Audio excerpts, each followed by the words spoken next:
Welcome back to the Gus and Dave podcast. I believe it's episode 9. I'm Gus, that's Dave. In today's episode, we're going to be slightly touching on the NFL, some of the transactions that have happened actually this morning and within this past week or so. Touch on the NBA and some of the expansion news that have just come out this past week as well. And then obviously go into the NCAA men's tournament that starts up this weekend and goes into April, that crowns the NCAA men's basketball champ. And then we'll finish up with good dude and bad dude of the week. This week, obviously, we're recording this on St. Patrick's Day. So thank you to St. Patrick for all he's done for us Irish folk out there. And yeah, let's hop right into it. All right, so let's dive right into this NFL news. There's not much that's happened over the past week. Free agency is kind of in like a lull right now. But we have seen some quarterbacks and a star player for your team, Gus, get moved. But Kyler Murray is now with the Vikings. He signed a 1-year, $1.3 million contract. That's a league minimum. You got to think he's still getting paid from the Cardinals. He's still getting $36.8 million over this next season from those Cardinals. But this puts the Vikings in a difficult spot. Are you going with the young guy you drafted in J.J. McCarthy, Mr. 9, or are you going with the former number 11 overall pick in 2021, Kyler Murray, who just signed on a minimum, which I feel like it's a steal for a top 11 pick. So you think, but Gus, what are your thoughts on that one? I like the move for the Vikings. Obviously, I think I brought it up last week. We brought up, him just visiting Minnesota, and eventually it obviously led into this deal. But I think it's a good move for them. I think it's going to definitely, obviously, put some competition with JJ.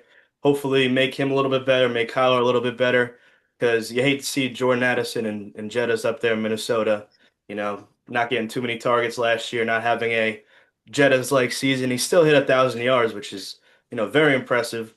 I know J.J. McCarthy was out for a little while with injuries, so Carson Wentz had to come in, and I think they had their third string go in for at least a few games because Carson Wentz also went down. But I like Kyler. He was obviously very good with the Cardinals. He was placed into a very good situation over there. He had Larry Fitz, he had D Hop. Trey McBride has also been a very reliable source at the tight end position the last few years. But him with those weapons in Minnesota, if they can, if that O line can get healthy again, I think they just released Aaron Jones too, so they do have. I'm forgetting his name in the backfield. Is it Jordan? Is it Jordan Mason in the backfield? I believe that might be the second string. So he's going to get moved up. So Kyler definitely has some weapons over there. T.J. Hawkinson as well. So if that O line can get healthy again, maybe improve a little bit with the upcoming draft and stuff like that, I can definitely see him. Maybe going out there and then winning Minnesota a few games. But it can kind of lock in JJ McCarthy during this offseason. Maybe he improves his game a little bit better. Maybe sits behind Kyler for a little, kind of learn from what Kyler Murray's experienced these last few years being in the league. I think they're in a good spot right now. They have two young, they can build off of these two quarterbacks. So I believe it's a good move. For sure. And I got to apologize. I said he was a number 11 overall pick. My notes are a bit sloppy today. He was a first overall pick in Yeah, 2019. I was gonna say he was definitely a number one The next overall quarterback pick. we're gonna bring up is that 11 overall pick. But no, what you said last week, you said iron sharpens iron, or for these two, bronze sharpens bronze. So Yeah. it's good competition. You want to get a good competition in the quarterback room. It's gonna be interesting who they start week 1 in like 5 months from now. But the next quarterback, let's move on. The 11th overall pick from 2021, Justin Fields, just got traded to the Chiefs. So that locks in that backup quarterback for Patty Mahomes. I don't know if Patty's going to be good to go at the start of the season coming off his ACL. He's now had time to rest, to heal, to rehab. So maybe he'd be good to go. But, I feel like this is a great backup quarterback. Justin Fields, he's still relatively young. He can learn under Patty. And, they only traded away a 6th-round pick in the 2027 draft. So, that's like nothing in these days. You're taking a risk on a 6th-round pick when you've got your backup quarterback for the future. I love this move for them. It's going to be a great backup quarterback. Could be a great starter until Patty's fully healthy. Gus, your take? I think, I totally agree with you. I think it's a great move. In Andy Reid's offense, you never know what he could kind of cook up. with like certain wildcat plays. Maybe throw him in the backfield with Patty Mahomes. Switch up some of the game plans that defenses are preparing for that they've seen the past 5 or 6 years out of Patrick Mahomes. Yeah, having that backup quarterback. I mean, he's a mobile guy.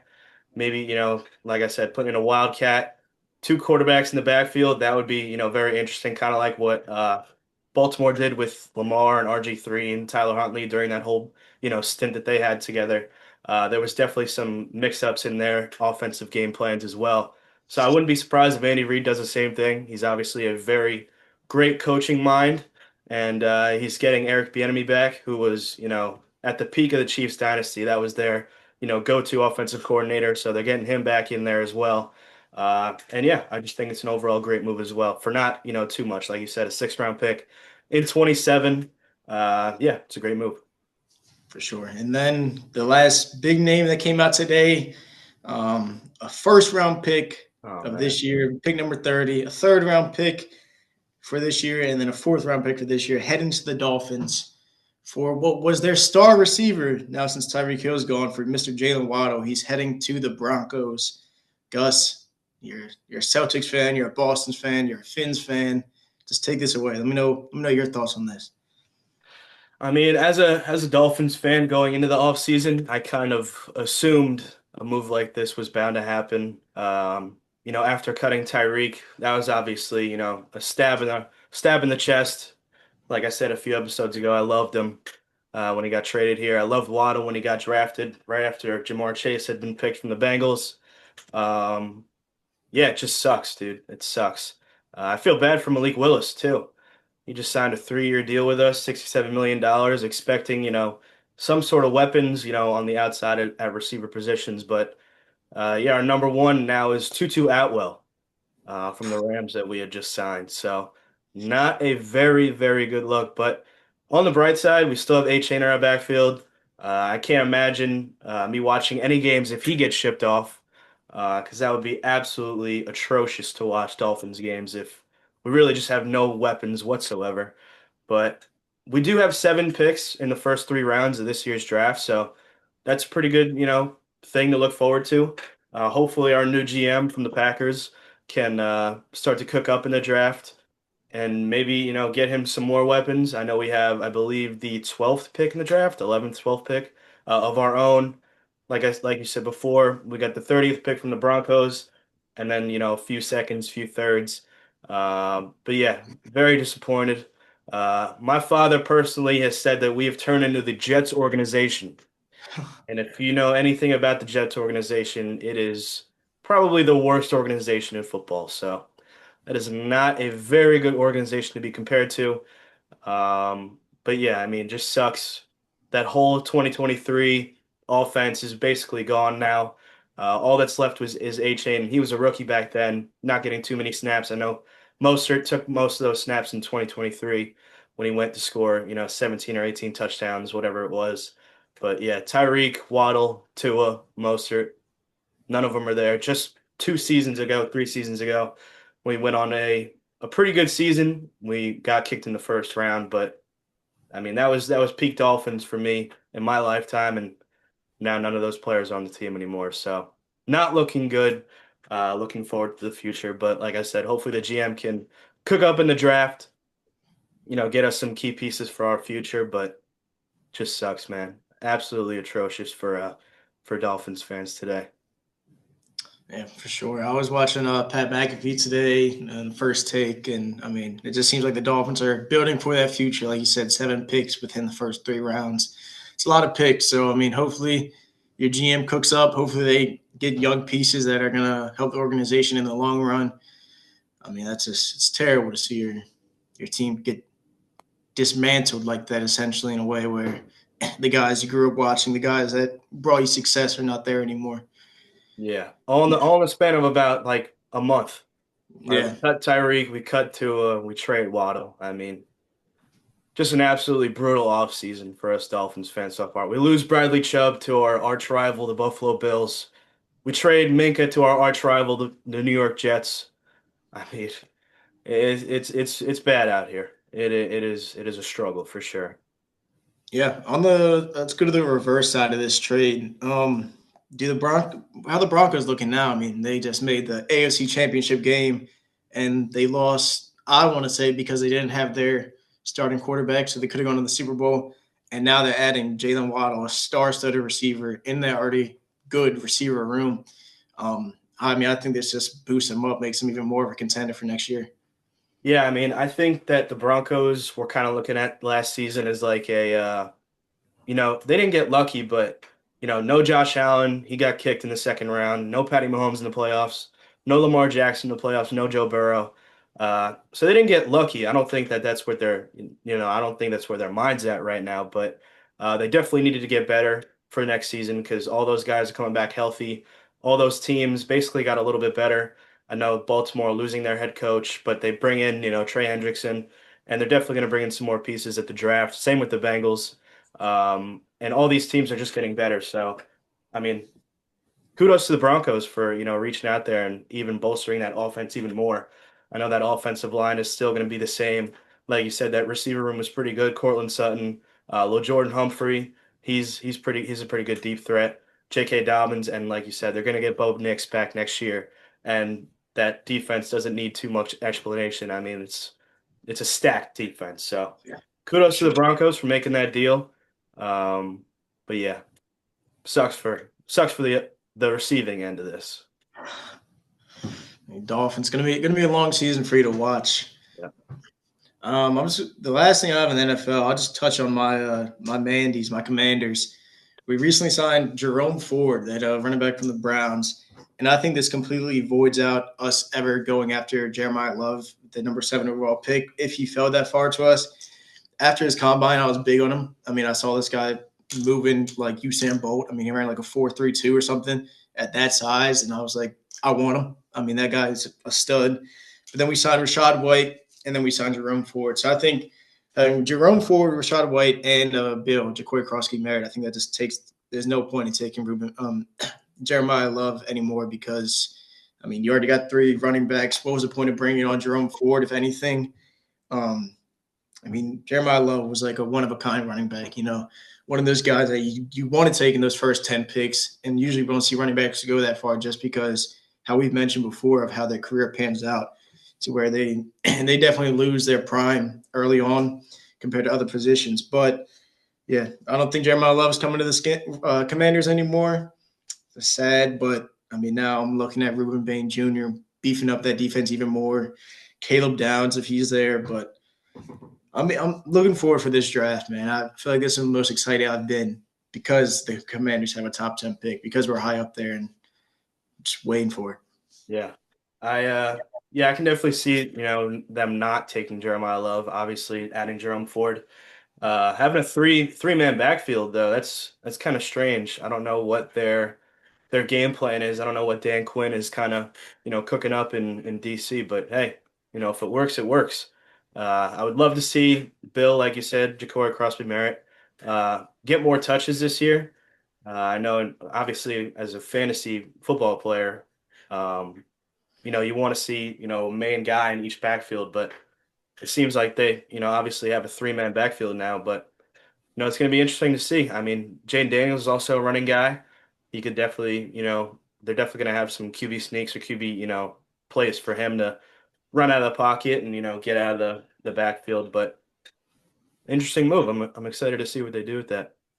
For sure. Fantasy is going to be interesting this year with all the moves that we've seen go around. Who's going to be a stud? Who's going to be a sleeper? I mean, me personally, I'm not touching this Commanders backfield in fantasy until the later rounds. No. That'd be a little bench piece that you just pick up and hope one of them goes off. But Yeah. no, I think that's all we got from the NFL. I mean, kind of a low in a week, but as more moves happen, we can talk about them. It's kind of dying down. I think now our main focus, NCAA with March Madness coming up, and then NBA starting to heat up. But I got nothing else in the NFL. You got anything more or no? I do not. I do not. All right, let's just move on. Let's just jump right into a little bit of NBA news. All right, so some breaking-ish news coming out of the NBA came out yesterday that the NBA is exploring the option for 2 new expansion teams coming to the league. Plan is for the 28-29 season. So what is that, like 2 or 3 seasons from now? But it's a $7 billion to $10 billion bid for these cities, and it's Las Vegas and Seattle. So what I'm taking from that is that these cities are, I guess, they're charging them, like the NBA's got to pay that to put the expansion team in those cities. They're voting on this to explore, just to explore the option for these two cities next week, and I guess league wide, like uh, meeting or whatever. Gus, do you like this move? Do you think this is going to work out in the NBA? I would love these moves to happen. Uh, I've always wanted to see, I mean, we were alive for it, but we didn't really get to see a team in Seattle. And what I've heard is only good stuff coming out of Seattle.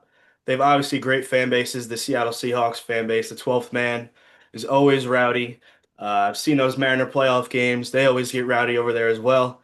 And they just added the Seattle Kraken to their new arena in Seattle just a few years ago as well. So seeing a basketball team there would be awesome. I know that, they've had, past success when they were a team before they did become the Oklahoma City Thunder. Obviously with Gary Payton and Sean Kemp in the early 90s, lost to MJ in the finals, but, even getting there is a pretty strong accomplishment. And they also did win a ring in, I want to say 78 or 79 as well. So they do have some, past accomplishments. And for Vegas as well, that city is only heating up more and more each year. I know the Raiders had just moved there a few years ago. The Oakland Athletics is now becoming the Las Vegas Athletics. In about a year or so from now, they're still finishing up that stadium.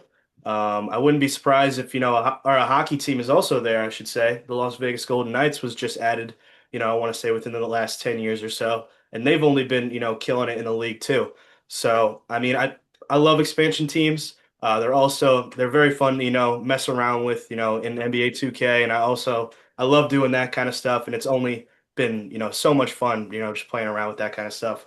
But it would be interesting to see teams that obviously have these rosters and who they would keep, and what kind of decimation that would do to some of these NBA rosters, like the Oklahoma City Thunder, who were the branch off of the Seattle SuperSonics, who are just so deep. They have lottery picks just on their bench from a few years ago that don't really sniff the floor because the team is obviously so stacked. Um, so teams like that, like my Boston Celtics. We have some bench pieces that have, really emerged this year as pretty, very good role players. And that's why we've had so much success. So we might have to give up a few players when this expansion draft does come around as well. And all that kind of stuff is very interesting to me. I think you had mentioned before we started the pod that the Thunder would give up all of their accolades back to the Seattle Supersonics and then start a fresh slate from there. I don't know if that's going to be, taken into account. I don't know how, valid that would be, because obviously the Thunder are not a totally different organization, but just move cities and you winning with the Thunder, I feel like is a totally different than, being in Seattle and winning there. So that'll be interesting to look at as well. But I mean, having a basketball team in Vegas would be really cool. I mean, adding all these teams within the last, 10 years or so, is really like lighting a spark in the city. And Vegas in general is just I've heard is a very, fun city to go to, I should say at the least. But I love it. I would love to see these two cities get a basketball team, and also the conference change as well. Obviously, these two are West Coast teams. That would mean at least one or two teams get shipped off to the East. The first few teams that come to mind would be, the New Orleans Pelicans, Memphis Grizzlies, Minnesota Timberwolves. Those are more Eastern teams than Western, so that would also be very interesting to look forward to. But yeah, I would love these two cities to get NBA basketball teams. For sure, I got to agree with everything you said. I mean, bringing Seattle back into getting Seattle another team back. I mean, that would just, like you said, they have incredible fans. I mean, think about all the people like the old heads that have been in Seattle their whole life that grew up watching the Supersonics, grew up going to those games, and now they have potential for a team to come back. And I'm interested if this all gets approved, because we are in the early stages of this. They're like next week they're voting on just to explore the option of doing it, and then late in the year, so long that vote goes well, so long the cities agree to, so long the money's there later in the year, they're going to vote again to finalize the transaction of actually putting it pen to paper, putting a plan into action. But it'd be interesting if they call them the Supersonics again, if they stick with that name or if they want a whole new identity. And like I mentioned earlier, before we were recording, how apparently the Thunder are revoking all the accolades that they won as the Supersonics. If that would only be the case if they keep the name Supersonics, or let's say they go with a different team name, if the Thunder can keep those accolades. And then me personally, I think that you would have to put an asterisk next to those championship rings when you talk about the new Supersonics, as in they won in the past, transitioned to the Thunder, and now are back with Seattle. But no, I mean, I love this idea. Like you mentioned in 2K, doing those expansion drafts are one of the most fun part of adding expansion teams. I mean, what do they get to keep? Like every team keeps, what is it, 8 players or I something? believe it's like 8 or 9 players. Yeah. Locks in 8 or 9 players, and everybody's up for grabs, and it's just like a whole money thing to where, okay, this could be a star player, but his contract's terrible, so we'd let him go. Or, yeah, we have this young guy, but he's supposed to be really good, and he's on a cheap contract. We want to keep him. Whole scenario to play out, so I'm looking forward to it. Looking forward to the voting, seeing what they decide. But, I mean, hey, it's going to be cool if it happens. I'm looking forward to it. Definitely, definitely. I think that's all we have in the NBA right now. Um, Obviously, we're getting later into the season. Things are starting to heat up a little bit within both conferences.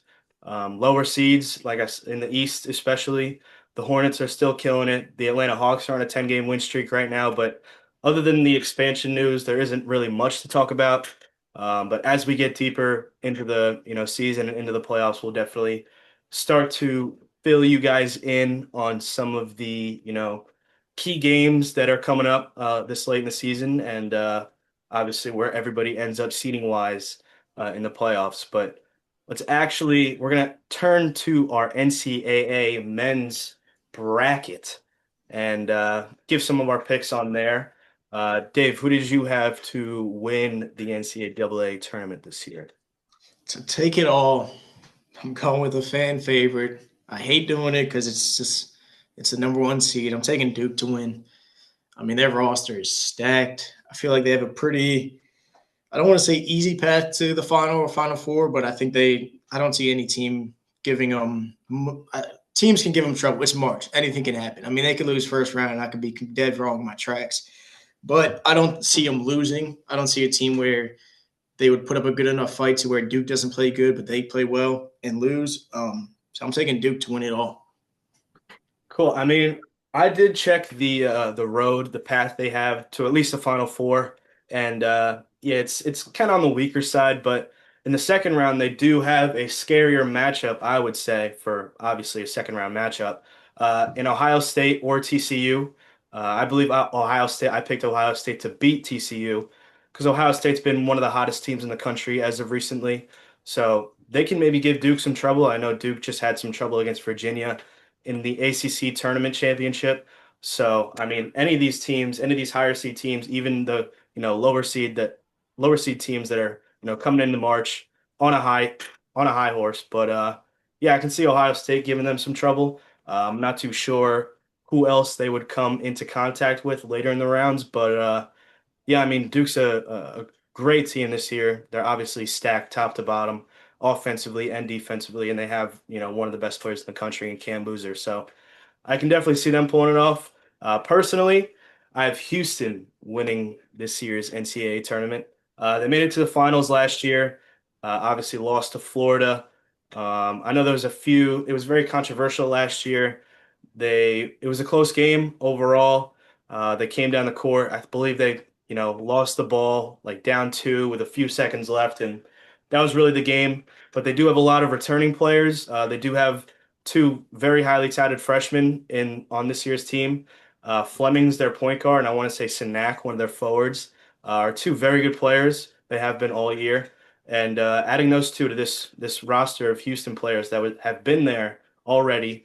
I believe they can, obviously go through March and win the whole thing. So that's my pick.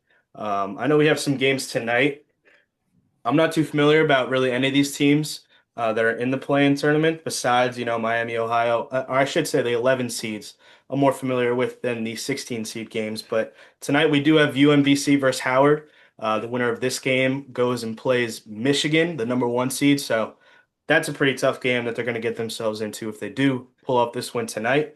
And we do also have Texas versus NC State, who goes and plays BYU, whoever wins tonight. So that's another tough game. AJ Debinsa, obviously one of the best players in the country, possibly a future number one overall pick in this year's NBA draft.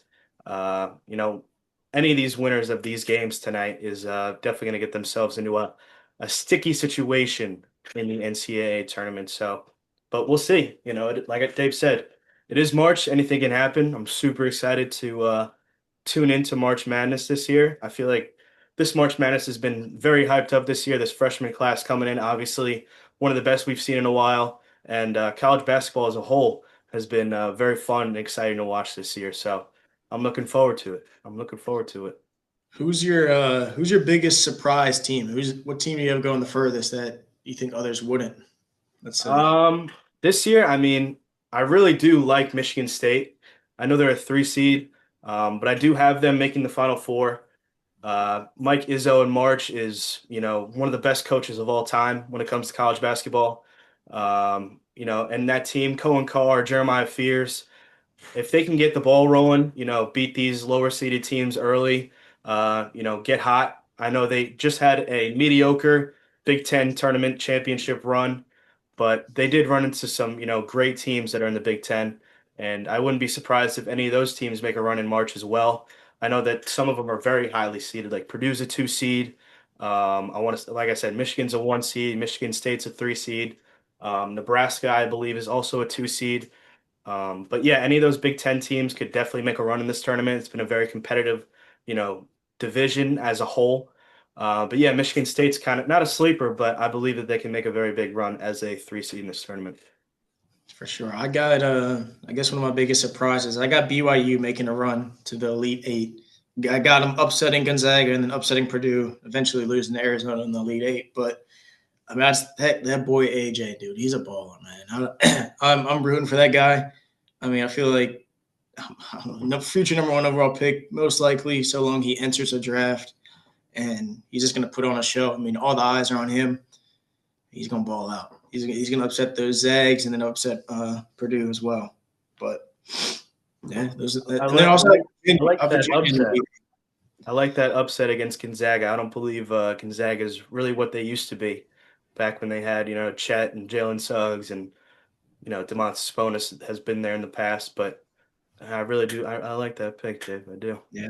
And then I also have Virginia in the Elite Eight. I got their big upset would be upsetting Iowa State in that Sweet 16. So long those two teams make it there, but I got them beating Wright State in round one, beating Tennessee the sixth seed in the second round, and then beating Iowa State in the Sweet 16. A little run that you go on, but eventually lose to Michigan in the Elite Eight. My Final Four is pretty bland. I apologize for that. The ones and the twos, but hey, the answers are right in front of you sometimes, Not all the time you got these miracle runs. Very true. I believe Houston and Florida last year were both one seed. So, I mean, they're the best teams in the country for a reason. I wouldn't be surprised if they, didn't make it to the Final Four, obviously the championship. But I believe I had Michigan State playing Houston in the Final Four on one side of my bracket, and then Arizona versus Michigan on the other side. And then I had, like I said, Houston beating Arizona in the national championship game. Two Big 12 teams that have seen each other twice already this season, three times actually in the Big 12 championship game as well, where Arizona got the best of them. But yeah, I like Houston in this bracket for sure. How far you got your Tar Heels going? I believe I had them uh, making it out of round one. They come in contact with, I believe, a three seed in round two. I don't know who it is. Illinois round two. Who? Illinois. Illinois. Yeah, I mean, Illinois is another one of those Big Ten teams that can, light you up from three and then lock you down on defense. And without Caleb Wilson, I mean, I just can't see my team going too far, which is very unfortunate. Because if we did have Caleb Wilson, I mean, I believe that we could have made a very deep run. He's one of the best players in the country as well, but unfortunately, he's out with a broken thumb and will not be returning for this tournament, which sucks, but it is what it is. It is what it is. It's March. That's what it is. It's Very March. true. He did hint at returning for next season, though.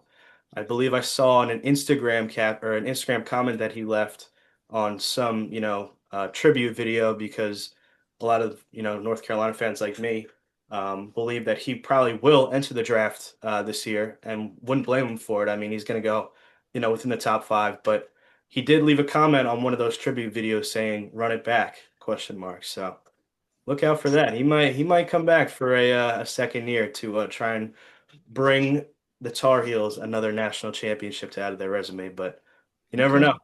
You never know. I'm excited for this tournament. It is March officially, and I'm super hyped to watch this tournament. Definitely. Definitely going to be excited to watch. Miami, Ohio snuck into the tournament. We talked about that last week, that we both thought that they were not going to be in, but they could be in as an 11 seed so long they win tomorrow night.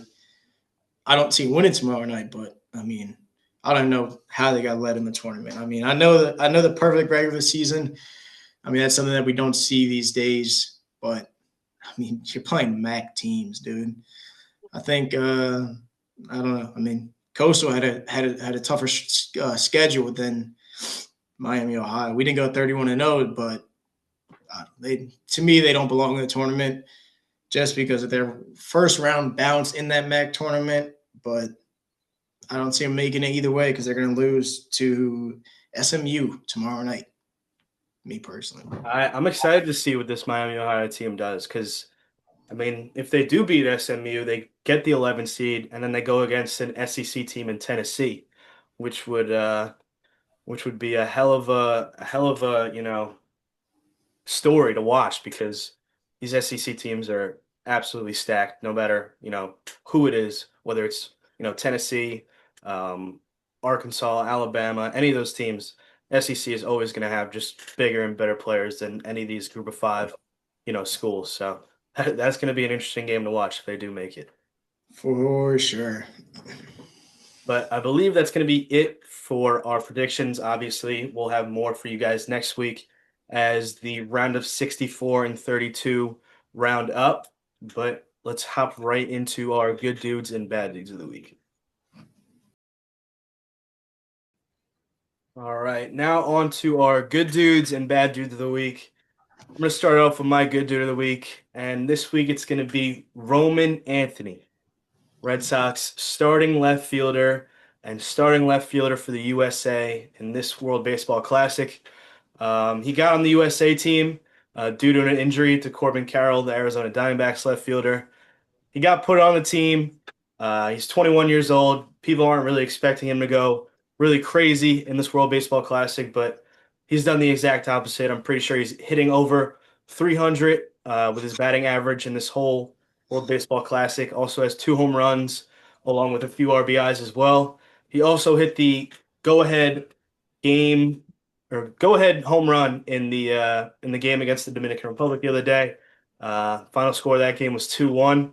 But I love Roman Anthony. He's on my Boston Red Sox. He's been balling out for the USA in the World Baseball Classic. Simple as that. That's my good dude of the week. All right, that's a pretty good dude. Who you got winning tonight?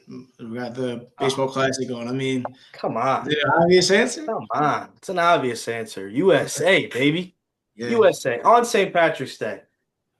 Doesn't get more sentimental. they're doing it for Mr. Patrick. They're doing it for St. Oh Patty. yeah. Oh yeah. All the Irish Americans are we're going crazy tonight. Just imagine how drunk they're gonna be if they win tonight, dude. Oh my god. It's gonna be a good time here in the States. It's our home store, right? Where are they playing? Where's the game being played? We're in Miami. We're in Miami? Oh, dude. Yeah, on our home field. Home field advantage. Shut down Florida, dude. It's gonna go 8. Oh yeah. No, let's move right on. My good dude. It's my good and bad dude are kind of same sport, but I'm going soccer today, dude. We don't talk about soccer at all in this podcast. It bums me because I'm a soccer guy. I know ball, but Gus, you can get behind this. Hopefully, you can pull up a picture. But my good dude is the designer of the USA men's jerseys for this upcoming World Cup. I mean, I'm looking at these jerseys on my phone right now. Gus, look them up after. Viewers, listeners, looking them up after. These jerseys, man, it's got me stoked for the World Cup on our home soil. I mean, the home jersey, I can try and describe it. It's going to do it justice. It's a red and white stripe pattern that's like a flag waving. So it's like wavy stripes, red and white. And then the away jersey is a dark black or like almost a navy blue with gray stars scattered across the entire jersey. So I think these jerseys are really well designed. It's got me hyped for the World Cup coming up. I mean, this summer what month? We're in March right now. We're about 3 months away from opening ceremony for the World Cup, and I mean, I'm ready. I mean, USA. I think this is the best lineup that we are producing for the World Cup in a long time, and I mean, let's make our nation proud, dude. To see USA go far in the World Cup would be insane. But now, my good guy is the designer of these jerseys. They're sick. Gus, put a picture up when you do the editing. I know you're editing wizard, so put them up. I will. But moving right along to my bad dude, staying in the World Cup theme, it's gonna be Jelly Roll and his song, what he just released. That is gonna be. It's one of the World Cup songs. One of the World Cup songs. One part of the soundtrack. Every year, different artists, various artists, usually from the host nation, which we see, but sometimes they go outside. But he's hinting or posted a clip of his song called Lighter, which is going to be on the World Cup soundtrack, and it is terrible. I mean, I grew up with the 2010 World Cup, 2014, 2018, and I feel like every single year since 2010, that soundtrack has been worse and worse and worse. For you soccer guys out there, I mean, remember Waving Flags by K-Nunn, Waka Waka by Shaqiri. I mean, these songs they live in my head rent free. I mean, I hear them and I just start singing them. Brings me back to the memories of the World Cup because it goes along with it. But this song by Jelly Roll is terrible. It does not speak. It doesn't sound like a soccer song. It doesn't sound like a song you'd be hearing when you're about to watch a soccer match, essentially. And I mean, it's just not a good song. Jelly Roll do better. FIFA do better. Get better artists. Really just bring back K-Nunn, Shaqiri, and Pitbull. Have those three performing songs at the World Cup and make it a whole lot better. That's my bad dude, Jelly Roll and the FIFA World Cup for producing this terrible song. All right, that is it's not what I expected, but okay. I'll roll with you. I haven't heard it yet, but I'll probably have to tune into what he's representing for our country. It's Jelly Roll. I like him as a person, but great person. The way you're talking about this song, I mean, it doesn't sound too good. I listened to 10 seconds, I was mad. Jesus Christmas. All right. But my bad dude of the week, and listen, this might strike Dave, in a weird way, but my bad dude of the week is going to be a group of, people that go and make their tournament brackets that only pick favorites. That is, I mean, it's just no fun. You guys are having no fun whatsoever. Pick an upset here and there. I mean, come on. 4 1 seeds in the Final Four. Get real. One of them's bound to lose. I mean, that's just a given. One of them's bound to lose. I mean, I got a 2 seed in my Final Four. I got one. You got what? I got a 1-2 seed in my Final Four. Okay. I mean, I guess it doesn't strike you, that much then, but the people out here just picking every favorite in each game, and I just feel like that's very, very boring and no fun whatsoever. But, whatever floats your boat. My boat is not floating on those waters. I'll tell you that for free. And definitely, that's why I got Houston as a 2 seed winning, it all this year. My 1 seeds, some of them are out. Elite 8, Sweet 16, but that might just be me being very ignorant, and it's not very good for my tournament. But at least I'm throwing some spice in there, spicing it up, hoping for some of these teams to make a bigger upset with these 1 seeds, but. Yeah, people that just pick the favorites in each and every game leading up to the national championship in the Final Four. But that's my bad of the week. The group of people that only pick favorites.